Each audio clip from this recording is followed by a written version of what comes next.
Former President Trump has promised to launch the largest deportation operation in American history, and he has blamed the Biden administration for a historic number of illegal border crossings in recent years. But those crossings have fallen sharply since the Biden administration implemented new asylum restrictions in June. CBS News immigration reporter Camilo Montoya-Galvez has more.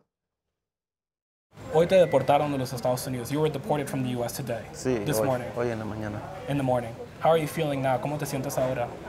Pues estoy desesperado porque no sé qué voy a hacer. You don't know what you're going to do. We found that desperation is all too familiar in this border town, where scores of migrants are routinely turned away by the U.S. We're in Nogales, Mexico. As you can see, the U.S. is just a few yards away in that direction. But for many of the migrants here behind me, it is now completely out of reach. They were deported just this morning from the U.S. under President Biden's executive order on asylum. That order has shut down asylum processing between legal entry points at the U.S. Mexico border, allowing officials to ramp up deportations of migrants crossing illegally. And so you see dozens of people, families with children, deported every morning. Every morning. It's 24/7. Dora Rodriguez crossed the U.S. border herself in the 1980s to escape the civil war in El Salvador. She comes to Nogales every week with other American volunteers to offer food and guidance to deportees in need. You know, they don't even know where they're at. They don't know where they are. They don't even know where they are. Or what to do. Right. So we encourage them to go to the shelters, local shelters in this area, to get a bath, to take a good meal. The Biden administration says the new measures are partly why illegal border crossings have hit a 4-year low.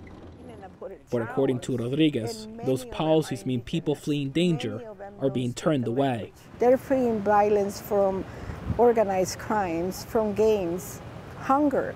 So they're no criminals, you know, and they are yet punished by our laws. These people is traumatized for a lifetime.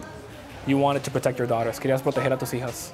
Rosales and her daughters had been deported that morning. She says her family fled their hometown in Mexico after a man started harassing her daughters. Quería darle la explicación para mis hijos. You wanted to explain to U.S. officials why you came, pero no te dieron esa oportunidad. No, you did not get that chance. Nada. Are you planning to potentially enter the U.S. again? Sí. Yes. Por mis hijas. Because of your daughters. Por mis hijas. Arriesga uno por su Pero familia todo. te pueden deportar otra vez. They can deport you again. Lo sé. You know that. Lo sé. Pero hay veces que hay que arriesgar todo. You're willing to take that risk. A risk many will still take, despite harsher U.S. policies. Camilo Montoya-Galvez, CBS News, Nogales, Mexico.